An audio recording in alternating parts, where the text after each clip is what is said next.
ہم یہی سمجھتے ہیں کہ گلگت بلتستان کی تعمیر و ترقی میں علماء اپنا کردار ادا کریں، گلگت بلتستان کے امن کے قیام میں علماء اپنا کردار ادا کریں، تھوڑے سے جذبات کو ٹھنڈا. گلگت بلتستان میں آج بھی پی ڈی ایم کی حکومت نہیں ہے. عطا اللہ صاحب جو پی ڈی ایم کی طرف آئے تھے وہ اس سیٹ کو بچانے کے لیے آئے تھے، اور دوسری جانب ایک اور تاثر یہ دیا جا رہا ہے کہ پی ڈی ایم کی حکومت آنے کے بعد یہ سیٹ جیتے ہیں. سیاست میں آپ کی سیٹیں آپ سے چھینی جاتی، بہت سارے آفرز بھی آ گئے، بہت ساری چیزیں بھی ہو گئی، سب کو ٹھکرا کے اس نے اپنی سیٹ کو حاصل کرنے کے لیے جو پوزیشن لیڈر کی ایک توانا آواز تھی، اور آپ ایک اسٹرانگ پوزیشن سے ممبر اسمبلی کے طور پر آئے ہیں، تو یہ قربانی آپ نے دی ہے یا دلوائی گئی ہے؟ تحریک انصاف کے فارورڈ بلاک کے اتحادی ہے. السلام علیکم ناظرین، اسکردو ٹی وی کے ساتھ میں ہوں منظور امین.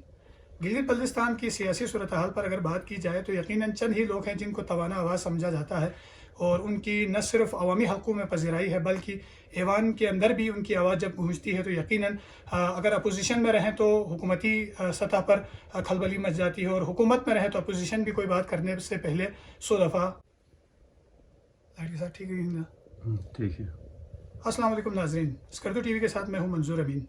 گلگت بلتستان کی سیاسی صورتحال پر اگر بات کی جائے تو یقیناً چند ہی لوگ ہیں جن کو توانا آواز سمجھا جاتا ہے، اور ان کی نہ صرف عوامی حلقوں میں پذیرائی ہے بلکہ ایوان کے اندر بھی ان کی آواز جب گونجتی ہے تو یقیناً اگر اپوزیشن میں رہیں تو حکومتی سطح پر کھلبلی مچ جاتی ہے، اور حکومت میں رہیں تو اپوزیشن بھی کوئی بات کرنے سے پہلے 100 دفعہ ہزاروں دفعہ سوچتی ہے.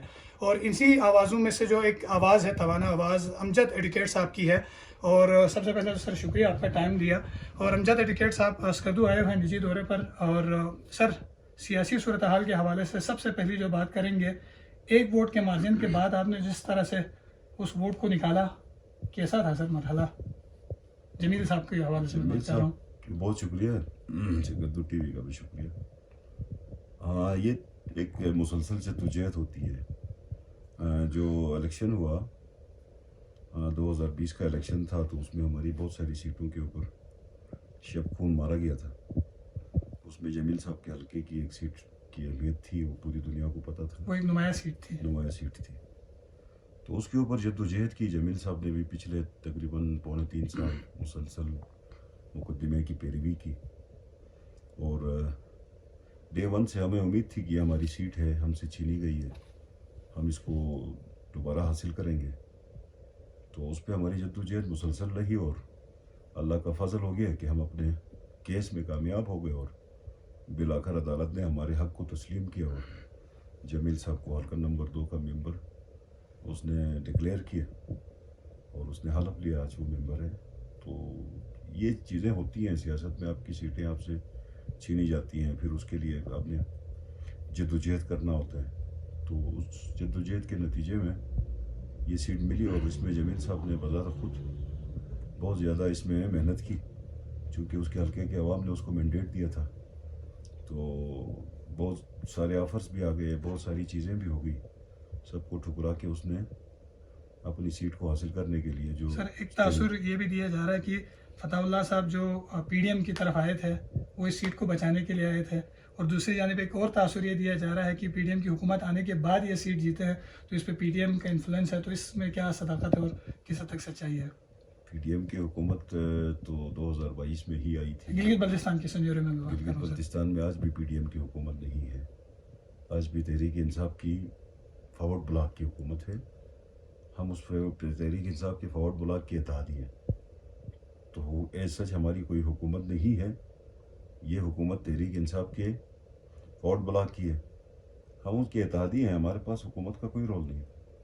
سر اپوزیشن لیڈر کی ایک توانا آواز تھی، اور آپ ایک اسٹرانگ پوزیشن سے ممبر اسمبلی کے طور پر آئے ہیں، تو یہ قربانی آپ نے دی ہے یا دلوائی گئی ہے؟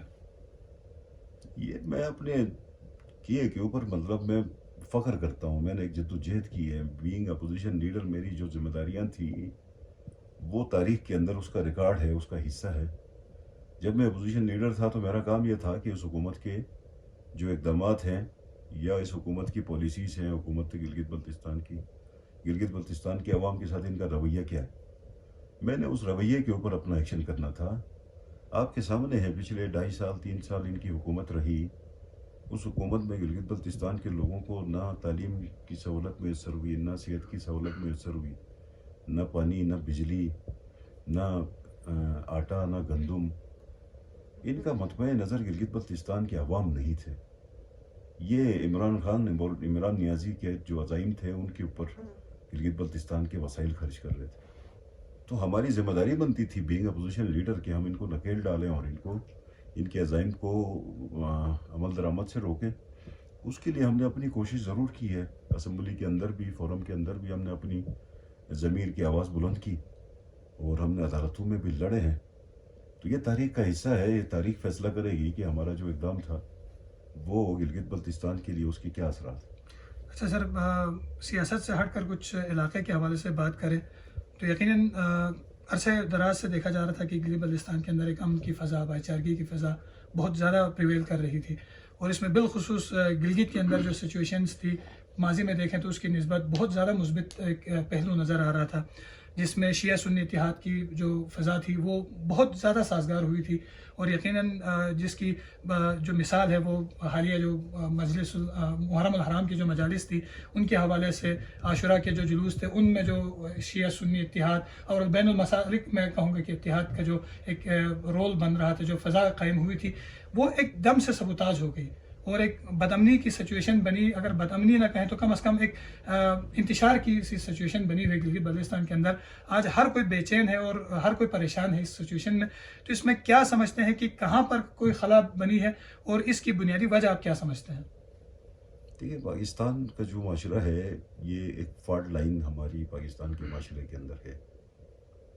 ایک مشکل کیفیت ضرور ہے پاکستان کے اندر. ایک ایشوز بہت زیادہ ہے ہمارے پاس، چونکہ جب توہین مذہب کا قانون بنا تو توہین مذہب کے قانون بننے کے بعد پاکستان بھر کے اندر جو ہمارے علماء کرام ہیں انہوں نے جس طرح کی کا معاشرہ کے اندر جو پریچنگ کی، جو تبلیغ کی، وہ جذبات پر مبنی تھی. اس قدر لوگوں کو جذبات سے، ان کے جذبات سے کھیلا گیا. اگر کسی کے اوپر جھوٹا بھی توہین مذہب کا الزام لگتا ہے تو آپ کو پھر حادثے بہت سارے آپ کو یاد آتے ہیں. بہت سارے ایونٹس اس طرح کے ہوئے. یہاں پہ ایک گورنر کا مرڈر کیا گیا، مطلب بستیوں کی بستیاں جلائی گئی، چرچز جلائے گئے، لوگوں کو مطلب زندہ جلایا گیا. یہ جو ایونٹس پاکستان کے اندر ہیں یہ بنیادی طور پہ وہ جذبات کے اوپر، عوام کے جذبات سے کھیلا گیا. تو اصل میں اسلام کی تعلیمات یہ نہیں ہے. جس طرح مذہب کا، جس طرح مسجد کا تقدس ہے اسی طرح چرچ کا بھی تقدس ہے. آپ کسی کی چرچ کو نہیں چلا سکتے، لیکن رواداری ختم ہو چکی ہے. مطلب علماء کرام نے جذبات سے، لوگوں کو جذبات سے کھیلے ہوئے. تو یہ صورتحال وہاں پہ ہے. اب تو پہلے تو توہین مذہب کے ایشو کے اوپر لوگوں کے جذبات ابارے جاتے تھے.